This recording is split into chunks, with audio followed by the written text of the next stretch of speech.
आकाशवाणी लखनऊ में एक मुस्लिम कवि, संभवतः उनका नाम वाहिद अली वाहिद था, उनसे सुना था कि वाणी सत्यम काया शिवम रूप सुंदरम है तेरा, आदर्शों की स्वर्ग है तू, जय हे देवी भारत माता। अब आज के इस विषय पे आते हैं। उस हाउस में भी बहुत सारा इस विषय के ऊपर चर्चा हुई, यहां भी चर्चा होगी, परंतु जब हम चुनाव सुधारों की बात करेंगे तो मुझे लगता है इसे 4 स्तर में डिवाइड करना चाहिए। पहला, लोकतंत्र और इसका आधार, दूसरा चुनावी प्रक्रिया, और तीसरा कि इस चुनावी प्रक्रिया में होने वाले सुधार, और उसके बाद विपक्ष की आपत्ति और उन पे होने वाली तकरार। और इसके साथ मैं कुछ सुझाव देने का भी प्रयास करूंगा। सर्वप्रथम मैं कहना चाहता हूं कि हम सभी ये मानते हैं कि भारत जो है वो मदर ऑफ डेमोक्रेसी है, मगर एक फैक्ट है जो शायद बहुत से लोगों को ध्यान नहीं रहता होगा। अगर आप पूरी दुनिया का नक्शा देखें तो ईस्टर्न यूरोप से लेके आप जापान तक चले जाइए तो केवल 3 ही डेमोक्रेसी हैं, भारत, जापान और ऑस्ट्रेलिया।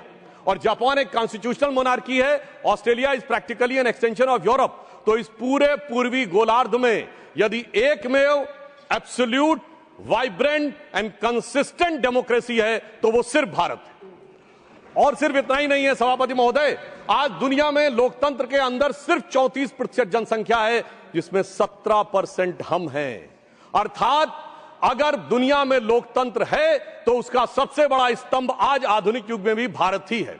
और इसका आधार कई बार हमारे गुलामी की मानसिकता के प्रभाव से हर चीज का आधार विदेश में ढूंढने का प्रयास करते हैं, और मैं बताना चाहता हूं उसका सबसे बड़ा आधार भारत की धर्म और संस्कृति है। इसके लिए मैं कोट करना चाहता हूं फ्रीडम हाउस की रिपोर्ट, जिसको ये लोग बहुत महत्व देते हैं। फ्रीडम हाउस ने अपनी एक रिपोर्ट जो 1999-2000 में उसने लिखी, जिसमें Freedom House report about the annual survey of the political right and civil liberties 1999-2000 on page number 10 and 11, वो क्या लिखता, मैं कोट कर रहा हूं, 13 of the 63 countries with the poorest record in terms of political right and civil liberties are predominantly Christians. There is a strong correlation, sir इस पे ध्यान देने की आवश्यकता है, there is a strong correlation between the electoral democracy and Hinduism, and significant number of free and countries which belong to the Buddhist community. और आगे वो लिखता है, sir, the Islamic world remains the most resistant to the spirit of democracy and civil rights. अर्थात आज भी दुनिया ये मानती है कि सबसे ज्यादा अगर है तो लोकतंत्र का आधार भारत में है, और इसके लिए कोई बाहर से, विदेश से देखने की आवश्यकता नहीं है। बाबा साहब अंबेडकर को मैं कोट करना चाहता हूं। बाबा साहब अंबेडकर ने कहा, और कौन सी किताब जिसको ये लोग बहुत ध्यान देते हैं, annihilation of caste, page number 234 पे उन्होंने कहा, I am told that such religious principles as will be in the commencements of the liberty, equality and fraternity. It may not be necessary for you to look for foreign sources, and that you can draw such principles from Upanishads. Sir, ये ध्यान देने की आवश्यकता है। बाबा साहब अंबेडकर ने कहा कि समानता, बंधुता और स्वतंत्रता के सिद्धांत के लिए पश्चिम में देखने की आवश्यकता नहीं है, वो उपनिषदों में दिखाई पड़ेगा। मगर क्या बताएं सभापति महोदय, आज भी हमारे कुछ नेता जाके लंदन में खड़े होकर गुहार लगाते हैं कि भारत में डेमोक्रेसी को बचाना है। तो उनके लिए मैं एक लाइन कहना चाहूंगा, अभी साज दिल में तराने बहुत हैं, अभी जिंदगी के फसाने बहुत हैं, डरे गैर पर भीख मांगो न फन की, जब अपने ही घर में खजाने बहुत हैं। अब मैं आगे की बात कहना चाहता हूं। देखिए, चुनावी प्रक्रिया स्वतंत्रता के बाद शुरू हुई, और इसमें बहुत सारी चीजों की उस समय समस्या रही होगी। मैंने आदरणीय आडवाणी जी ने एक बार हम लोगों को बताया था कि कैसी कैसी समस्याएं आती थी। उस जमाने में लोग इलेक्टोरल रोल बनाने के लिए जाते थे और महिलाओं का नाम पूछते थे तो डांट पड़ जाती थी, क्योंकि उस समय के समाज में माना नहीं आता था कि किसी घर की महिला का नाम पूछा जाए। परंतु मैं बताना चाहता हूं सर, चुनावी प्रक्रिया पे सबसे पहली समस्या स्वतंत्र भारत में कहां आई? भारत के इतिहास की पहली इलेक्शन पिटीशन, चुनावी धांधली के विरुद्ध पिटीशन कब दाखिल हुई? 21 अप्रैल 1952। किसने दाखिल की? भारत के लॉ मिनिस्टर रहे बाबा साहब अंबेडकर। और उनके उस पिटीशन को मैं कोट करना चाहता हूं। उसके पैरा 12 में उन्होंने लिखा, the petitioner says that the aforesaid large number of double votes, 74,333 being void, has been a result of corrupt practice and undue influence on the part of the respondent number 1 and 2. Sir, बाबा साहब अंबेडकर को 74,333 vote cancel करके 14,000 vote से हारा हुआ declare कर दिया गया। मगर सभापति महोदय, ये तो थी प्रक्रिया। अब इस पे प्रतिक्रिया देखिए। तत्कालीन प्रधानमंत्री जवाहरलाल नेहरू जी की प्रतिक्रिया है। 16 जनवरी 1952 वो लखनऊ से एडविना माउंटबेटन को लेटर लिखते हैं, और क्या लिखते हैं कि our success in the Bombay city and the Bombay province has been greater than expected. और सर आगे वो लिखते हैं अंबेडकर हैज बीन ड्रॉप्ड। बड़ी प्रसन्नता उनको होती है कि डॉक्टर अंबेडकर चुनाव हार गए हैं। और इसके बाद वो क्या लिखते हैं कि socialist have joined hand with Ambedkar so they lost their repute. But आगे सर वो बात लिखते, बहुत ध्यान देने की जरूरत है, वो लिखते हैं Ambedkar has joined hand with Hindu communalist. ये चाचा जी की जबानी है ये कहानी कि डॉक्टर बाबा साहब अंबेडकर इनके अनुसार हम लोगों की तरफ से, और इसका सोर्स है selected work of Jawaharlal Nehru series 2 volume 17 page number 37। इसके बाद आगे बढ़ते हैं। सब लोगों को पता है कि जब इंदिरा जी का शासनकाल आया तो उस समय एक अलग प्रकार की समस्या उत्पन्न हुई। भारत के इतिहास में पहला उदाहरण जब किसी प्रधानमंत्री का चुनाव अनियमितता के कारण अवैध घोषित किया गया। उसके बाद हम आगे बढ़ते हैं और जब तक कांग्रेस सत्ता में रही, निर्बाध सत्ता में, तब तक चुनाव सुधार पे कोई विचार नहीं हुआ। चुनाव सुधार पे विचार शुरू होता है 1977 में, जब इलेक्शन कमीशन द्वारा ECIL को इलेक्ट्रॉनिक वोटिंग की संभावनाएं खोजने के लिए कहा जाता है। और फिर इंदिरा जी के समय में 1982 में आर्टिकल 324 में चुनाव आयोग को 50 पोलिंग बूथ के ऊपर इलेक्ट्रॉनिक वोटिंग के बारे में प्रयोग करने के लिए कहा जाता है। फिर राजीव जी के समय में 1988 में 61A में चेंज करके कहा जाता है कि EVM का प्रयोग किया जा सकता है। और 15 मार्च 1989 को राजीव गांधी की सरकार के समय में इसको वैधानिक मान्यता प्रदान की जाती है। मगर अब क्या बताएं सभापति महोदय, कांग्रेसियों के अनुसार कंप्यूटर क्रांति के जनक राजीव गांधी जी के परिवार के लोग अब कंप्यूटर एरा से क्वांटम एरा में आते आते पर्ची से चुनाव कराने के लिए जोर डालने लगे। और यह भी मैं बताना चाहता हूं कि पर्ची के बारे में बहुत सारी चर्चाएं होती थी, कैसे बूथ कैप्चरिंग और मतपेटियां लुटती थी, वो एक अलग विषय है। परंतु मैं यह भी कहना चाहता हूं कि देश की संसद में कई बार चुनाव सुधार के लिए बड़े विधेयक पारित हुए, पर मैं उदाहरण देना चाहता हूं कैसे हुए।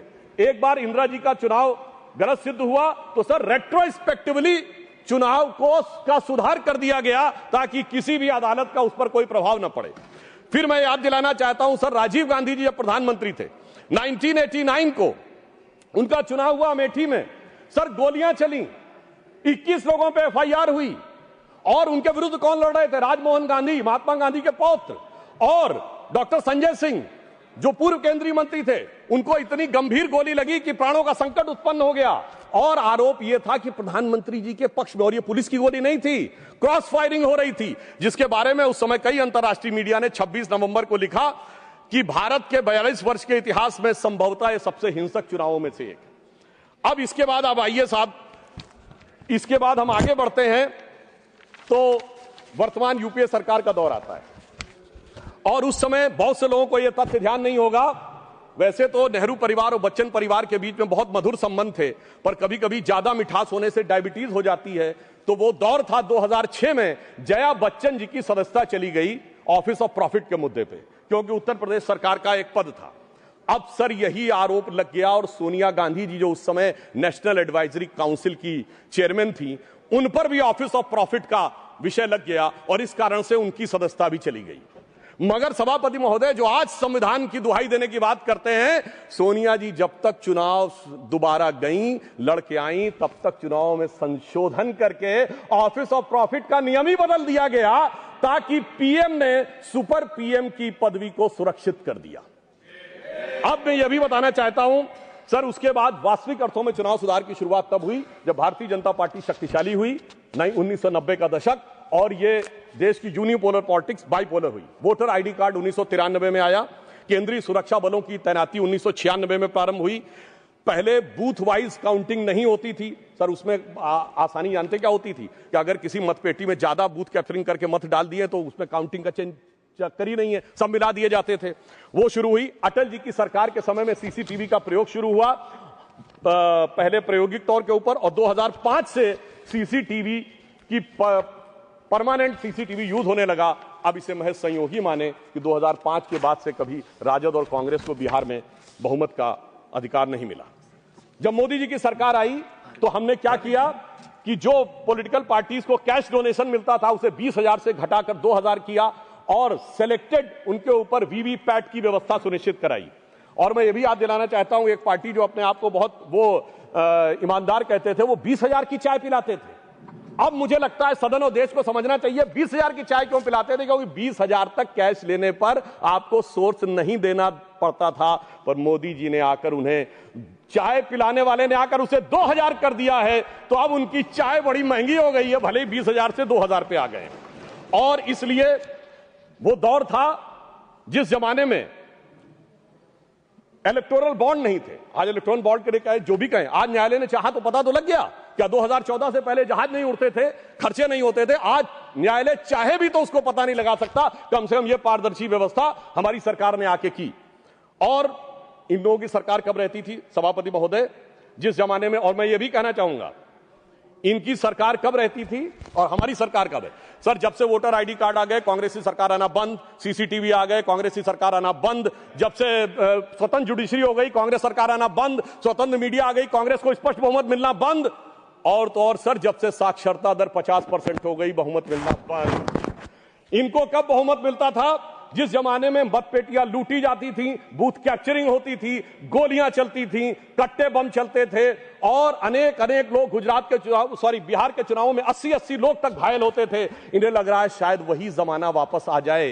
तो मैं उनके लिए पूरी संवेदना से कहना चाहूंगा कि जो पुराना गीत था, गुजरा हुआ जमाना आता नहीं दोबारा, हाफिज सईद तुम्हारा।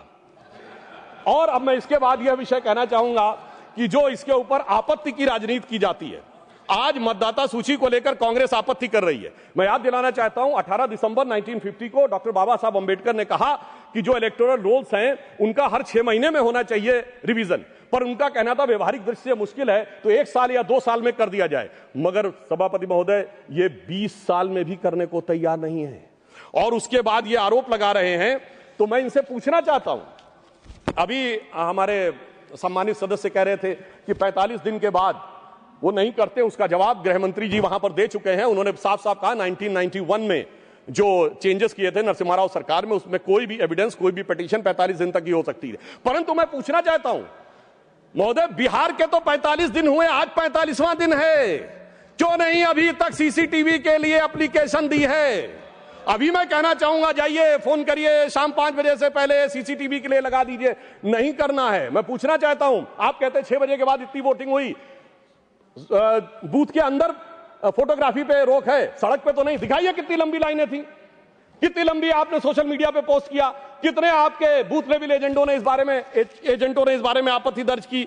परंतु सभापति महोदय, इसमें से कुछ भी नहीं करना है, केवल बवाल करना है। इनकी स्थिति क्या है? जैसे कोई बच्चा है, क्योंकि मैं टीचर रहा हूं तो मैं कहना चाहता हूं, कोई बच्चा है वो कहे मेरे नंबर कम आए, तो तरीका क्या है? स्कूटी का फॉर्म भरो ना। स्कूटी का फॉर्म थोड़ी भरूंगा, मैंने बयान दे दिया, इतना काफी है, मगर एग्जामिनेशन कंडक्टिंग बॉडी मेरी दोबारा कॉपी जांच के दे दे। चलिए मैं दूसरा उदाहरण देता हूं। क्रिकेट का मैच हो रहा है और टीम को लगा कि बैट्समैन आउट था, अंपायर ने नॉट आउट दिया, तो क्या है? रिव्यू डिसीजन में जाओ ना। रिव्यू डिसीजन में नहीं जाऊंगा, मैंने प्रेस कॉन्फ्रेंस कर दिया, अब थर्ड अंपायर अपने आप डिसीजन दे दे। मुझे लगता है वो लोग क्यों नहीं जाना चाहते, उसमें और कोई कारण नहीं है। अभी तक लोकतंत्र को वो समझ नहीं पाए हैं कि एक चाय वाले ने आकर जो स्थान ग्रहण कर लिया है, तो जो साहिब आलम थे, जो फर्जंद अंजुमन थे, जो वली अहद सल्तनत थे, जो मानते थे राज करना उनका जन्मसिद्ध अधिकार है, वो इन चीजों के ऊपर अभी तक तय नहीं कर पाए। अब मैं दूसरी बात बताना चाहता हूं सर, बड़ी विचित्र बात है, एक बार कांग्रेस पार्टी के बड़े नेता विदेश जाते हैं, फिर आके एक सो कॉल्ड हाइड्रोजन बम फोड़ते हैं, फिर लौट के जाते हैं दूसरा बम फोड़ते हैं। पर मुझे आश्चर्य लगता है सर, कर्नाटक के मुद्दे पे प्रेस कॉन्फ्रेंस होती है और वो दिल्ली में होती है। कर्नाटक में आपकी सरकार है, न वहां का सीएम, न डिप्टी सीएम, न प्रदेश अध्यक्ष, और आपके तो राष्ट्रीय अध्यक्ष भी कर्नाटक से हैं। सभापति महोदय वो भी नहीं रहते हैं, और कर्नाटक पे पीसी होती है और उन्होंने कहा हाइड्रोजन बम फोड़ेंगे। तो इस पे मुझे याद आता है, एक पाकिस्तान के मंत्री थे, शायद वो राशिद चौधरी उनका नाम था, जिन्होंने कहा था हमारे पास पाव पाव भर के एटम बम है। मगर मुझे लगता है जो कांग्रेस ने हाइड्रोजन बम छोड़ा वो शायद पाव भर का नहीं, छटाक भर का भी नहीं था।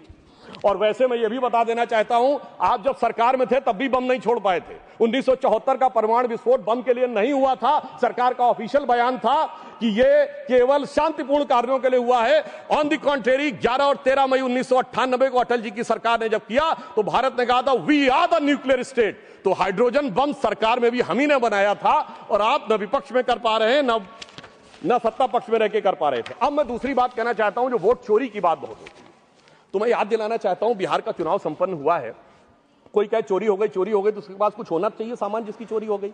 तो मैं आंकड़ा रखना चाहता हूं सदन के सामने, विगत 35 सालों से किस ढंग से कांग्रेस का वोट घट रहा है। 1990 में 71 सीटें जीती, 24% वोट, 103 पे जमानत जब्त। 1995 29 सीटें जीती, 16% वोट, 167 पे जमानत जब्त। सन 2000 में 23 सीटें जीती, 11% वोट, 231 पे जमानत जब्त।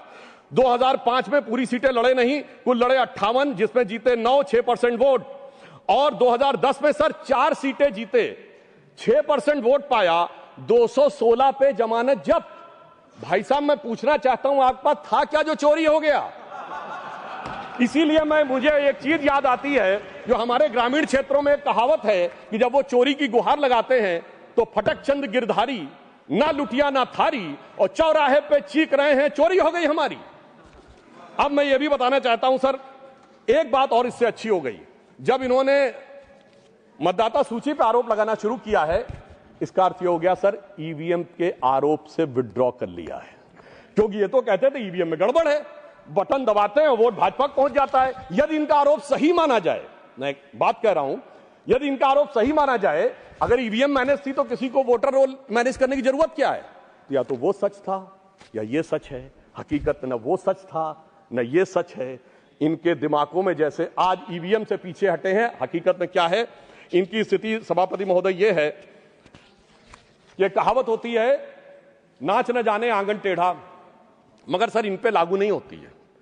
ये कहते हैं आंगन ही नहीं टेढ़ा है, छत भी टेढ़ी है, दीवार भी टेढ़ी है, जमीन भी टेढ़ी है, छज्जा भी टेढ़ा है, खंभा भी टेढ़ा है, पर क्या करें, टेढ़ा है पर मेरा है।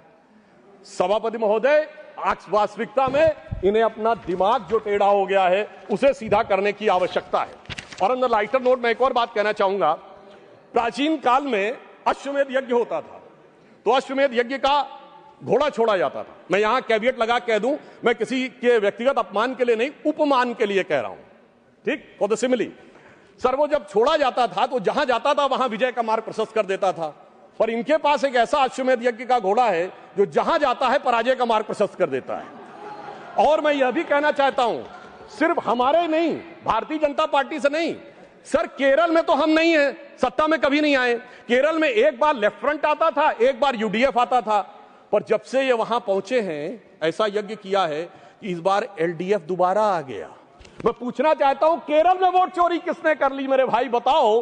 क्योंकि कारण क्या है कि जो इन बात को समझने के लिए तैयार नहीं रहते हैं, उसका एक कारण। दूसरा ये कहते हैं परसेंटेज ऑफ वोट हमारा बड़ा, देखिए नजदीक था फिर भी सीटें क्यों कम हो गई, उसका कारण है इनको वोट का वितरण देखना चाहिए।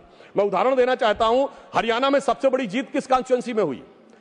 हुड्डा साहब नहीं जीते, फिरोजपुर जिरका में मम्मन खान 98,000 से जीते। झारखंड में सबसे बड़ी जीत कहां पे हुई? वहां पे पाकुड़ क्षेत्र में निशात आलम 86,000 से जीते। दिल्ली में आम आदमी पार्टी के मटिया महल में 42,700 से जीते आले मोहम्मद इकबाल। और लोकसभा चुनाव में सबसे बड़ी जीत असम की धुबरी सीट पर कांग्रेस के रकीबुल हसन 10,25,000 से जीते। तो मैं इनसे कहना चाहता हूं आपका वोट का वितरण समान नहीं है, कहीं कहीं ज्यादा गहरा है। जहां दिल का रिश्ता ज्यादा गहरा है वहां वोट ज्यादा गहरा है। जब आप उसको समझ पाएंगे तो ये वोट परसेंटेज के अंतर को आप भली भांति समझ सकते हैं। और मैं एक और बात कहना चाहता हूं कि जो लोग आज वोट का आरोप लगाते हैं सभापति महोदय, वो खुद का चुनाव कैसे कराते हैं? 6 सितंबर सन 2022 को खड़गे जी के अध्यक्ष का चुनाव हुआ, मीडिया में रिपोर्ट आई कि 22 कांग्रेस के नेताओं ने लिख के दिया कि भाई साहब वो जो मतदाता सूची है कांग्रेस के अंदरूनी चुनाव की वो तो बता दीजिए। और मतदाता सूची कांग्रेस ने अंदरूनी चुनाव की नहीं दिखाई। और वो लोग कह रहे हैं कि 28 पीसीसी हैं प्रदेश कांग्रेस कमेटियां, क्या सबके पास जा जाकर हमें वो लेनी पड़ेगी? मगर साहब जिन्होंने अपनी मतदाता सूची नहीं दिखाई, चुनाव आयोग को मतदाता सूची के लिए लिख नहीं रहे हैं और वो आकर हमें ज्ञान दे रहे हैं, इन्हीं के लिए कहा गया है खुद मियां फजीहत और दूसरों को नसीहत। और वैसे कांग्रेस में पूर्व में सीताराम केसरी जी किस ढंग से हटे ये सबको पता है। कांग्रेस के आंतरिक चुनाव में जब जब चुनाव हुआ तब तक कांग्रेस टूट जाती थी। मैंने बचपन में अटल जी का एक भाषण सुना था और वो उसमें उन्होंने कहा कांग्रेस के तो इतने टुकड़े हुए, Congress R, Congress S, Congress U, Congress O, Congress I, Congress U, Congress मैं, कांग्रेस तू, कांग्रेस आई, कांग्रेस गई। अब ये मैं बताना चाहता हूं ये इकलौती पार्टी है जिसने महोदय राष्ट्रपति चुनाव में अपने अधिकृत उम्मीदवार को हरवा दिया।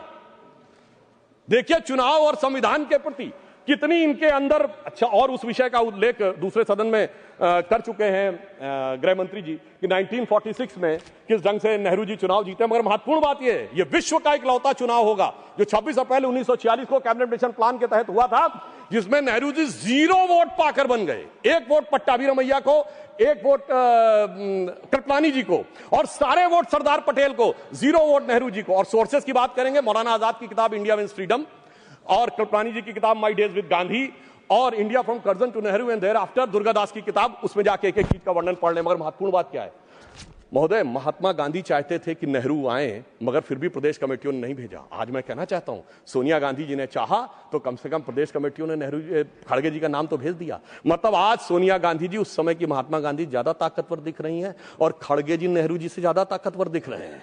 कम से कम इस बात को इनको समझना चाहिए। और उससे पहले सभापति महोदय, आजादी से पहले के दौर में 1916 में इन्होंने सेपरेट इलेक्ट्रेट मान लिए मुस्लिम लीग के। और आज की जनरेशन को ना पता हो, सर पृथक निर्वाचन क्षेत्र जानते क्या होते थे? कोई रिजर्व कॉन्स्टिट्यूएंसी नहीं थी, प्रत्याशी भी मुस्लिम होगा, वोट देने वाला भी मुस्लिम होगा। और उन कॉन्स्टिट्यूएंसीज का नाम था मोहम्मडन कॉन्स्टिट्यूएंसीज, और बाकी का जनरल नहीं, नॉन मोहम्मडन कॉन्स्टिट्यूएंसी, जैसे देश मोहम्मडन का ही हो। इसलिए महोदय तब ये इन्होंने पृथक निर्वाचन क्षेत्र बनाए थे। अब ऐसा लग रहा है कि घुसपैठियों के लिए पृथक निर्वाचन क्षेत्र बनाने का प्रयास कर रहे हैं। अब जो एसआईआर के ऊपर इनको आपत्ति है, तो मैं सिर्फ एक फैक्ट रखना चाहता हूं, बिहार में सीमांचल से जुड़े तमाम जिलों के अंदर कुल आबादी से 125% आधार कार्ड है। उसके बाद इनको नहीं लगता कि उसकी जांच होनी चाहिए। यदि 5 महीने के अंदर 5-5 लाख लोग रेजिडेंसी के लिए अप्लाई कर रहे हैं और ज्यादातर के आधार कार्ड बंगाल के सीमावर्ती जिलों से बने हुए हैं, इन्हें नहीं लगता कि उसके ऊपर होना चाहिए। मैं याद दिलाना चाहता हूं, अगस्त 2005 में ममता बनर्जी जी, हाँ जी बिल्कुल, बिल्कुल साहब, ये सबको पता है, बिल्कुल ये रिकॉर्ड है, आप सुनिए, और ऑथेंटिक बोल रहा हूं सभापति महोदय। अभी इनके लिए और समस्या होने वाली है। सर अगस्त 2005 में भारत की संसद में ममता बनर्जी जी ने भारत के इतिहास में सबसे अलग घटना की, जब स्पीकर के ऊपर फेंक दी थी फाइल। क्योंकि वो कह रही थी घुसपैठियों पे चर्चा नहीं कराई जा रही है। मगर आज ये लोग कैसे बदल गए, इसे देख के मुझे याद आता है सभापति जी कि देख तेरे संसार की हालत क्या हो गई, भगवान कितना बदल गया इंसान। अब मैं ये भी कहना चाहता हूं, मुझे ये समझ में नहीं आता है सभापति महोदय कि ये लोग गैर कानूनी चीजों के साथ क्यों खड़े होते हैं। जब एसआईआर आएगा ये कहेंगे वोटर आईडी नहीं दिखाएंगे। रिकॉर्ड पे जा रही है, प्लीज टेक योर सीट। अब सुनिए सर, जब सीए आएगा ये कहेंगे कागज नहीं दिखाएंगे। जब वक्फ बोर्ड आएगा तो ये कहेंगे कि साहब हम जमीन के कागज नहीं दिखाएंगे। मुझे समझ में नहीं आता है कि गैर कानूनी कामों वालों के साथ ये हमेशा खड़े हुए क्यों दिखाई पड़ते हैं।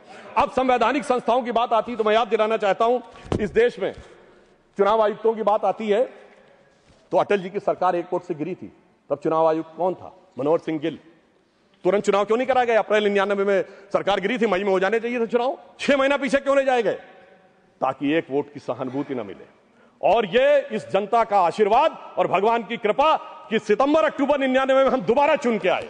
और पर्दाफाश हुआ जब वही चुनाव आयुक्त, देश के इतिहास के इकलौते चुनाव आयुक्त, जो जाकर दूसरी सरकार में मंत्री बन गए, और वो लोग आकर आज हमें कहने का प्रयास करते हैं कि मंत्री बने। संवैधानिक संस्थाओं की अगर दूसरी बात करें, सुधांशु जी, माननीय चेयरमैन ने कहा है किसी चुनाव आयुक्त पर कोई टिप्पणी न करें। ठीक, अगर ये आपको लगे तो मैं सिर्फ ये कह देना चाहता हूं, इसको विड्रॉ कर लीजिएगा। दूसरी बात महोदय, मगर इस देश में संवैधानिक संस्थाओं के साथ क्या हुआ मैं बताना चाहता हूं। सर्वोच्च न्यायालय में एक न्यायाधीश ऐसे भी बने जो पहले कांग्रेस के नेता रहे, चुनाव के प्रत्याशी रहे, और उसके बाद सर्वोच्च न्यायालय के न्यायाधीश बन गए, जस्टिस बेहरुल इस्लाम। सर संवैधानिक संस्थाओं के साथ क्या हुआ? इस देश में एक न्यायाधीश, मुख्य न्यायाधीश ऐसे ही बने जिन पे कानून की डिग्री नहीं थी, जस्टिस कैलाशनाथ वांचू।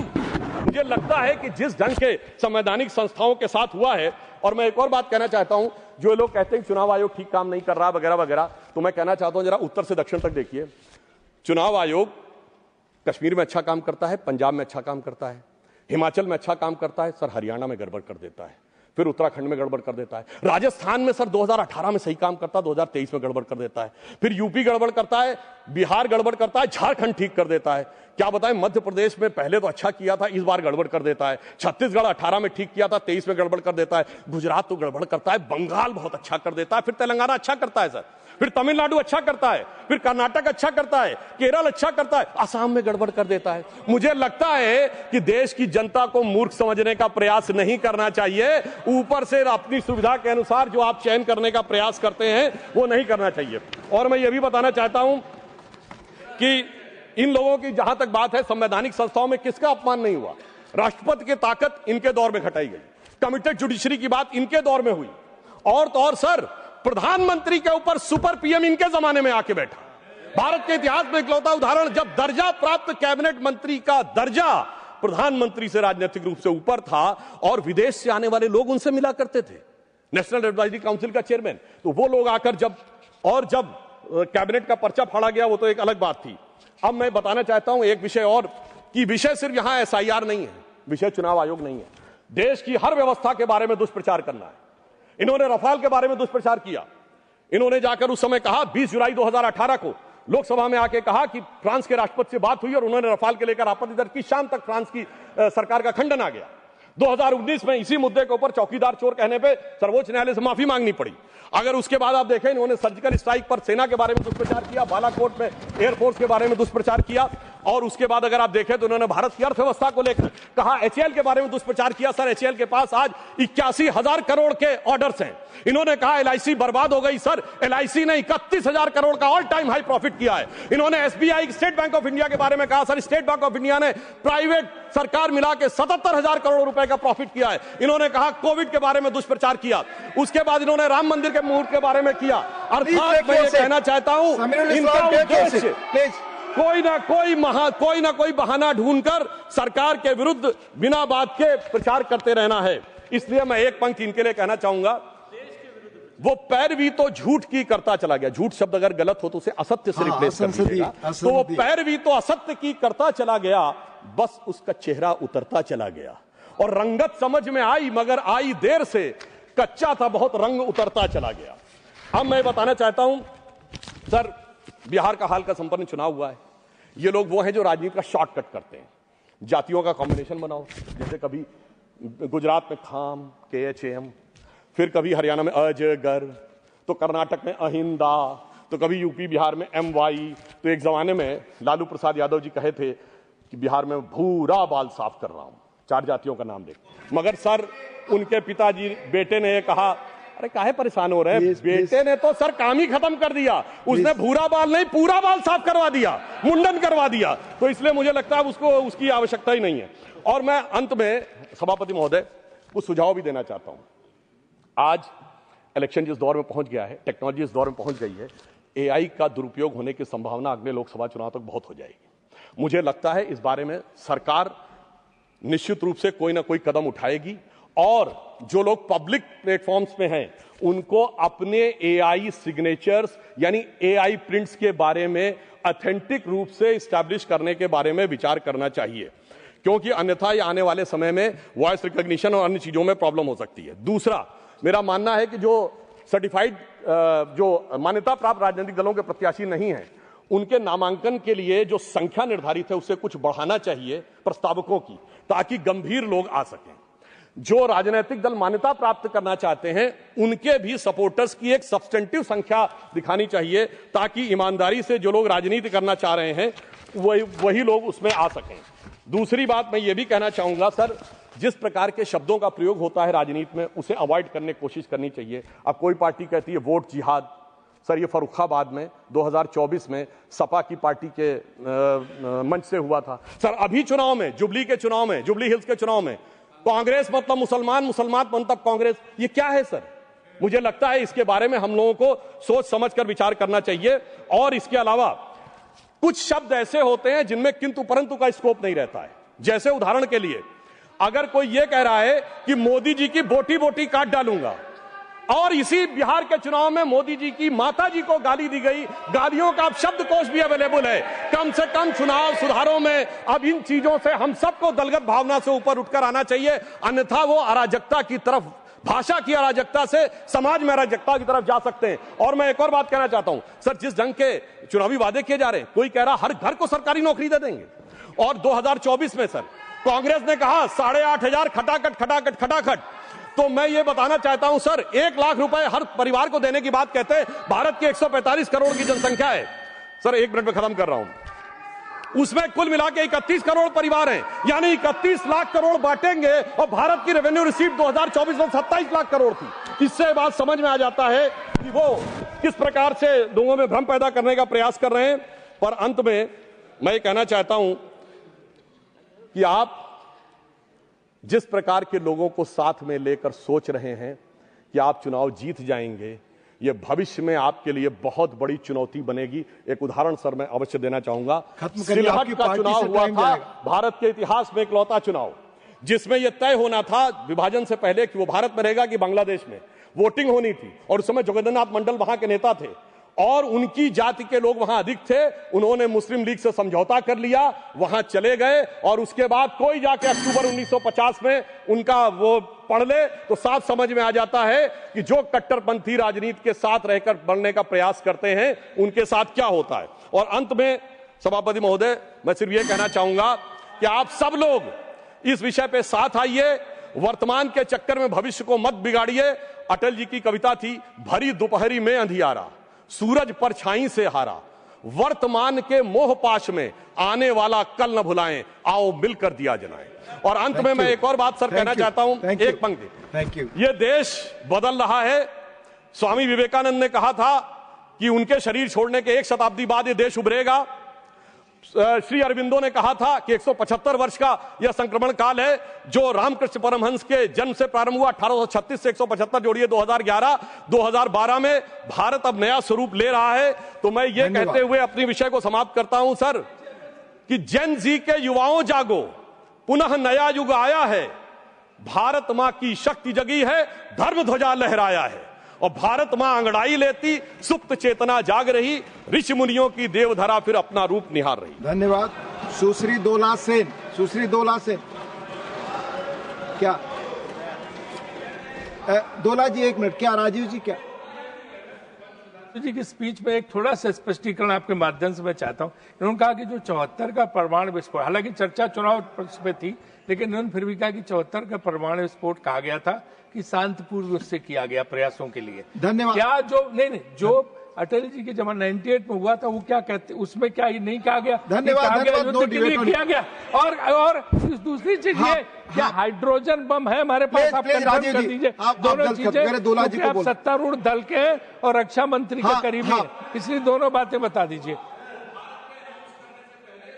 दोनों ने अनाउंस कर दिया, भारत सरकार ने कहा शांति। धन्यवाद सर। 98 में 11 और 13 मई को हुआ, हमने 3। दोला जी आप बोले, अब दोनों को अलाउ कर, आप बोले।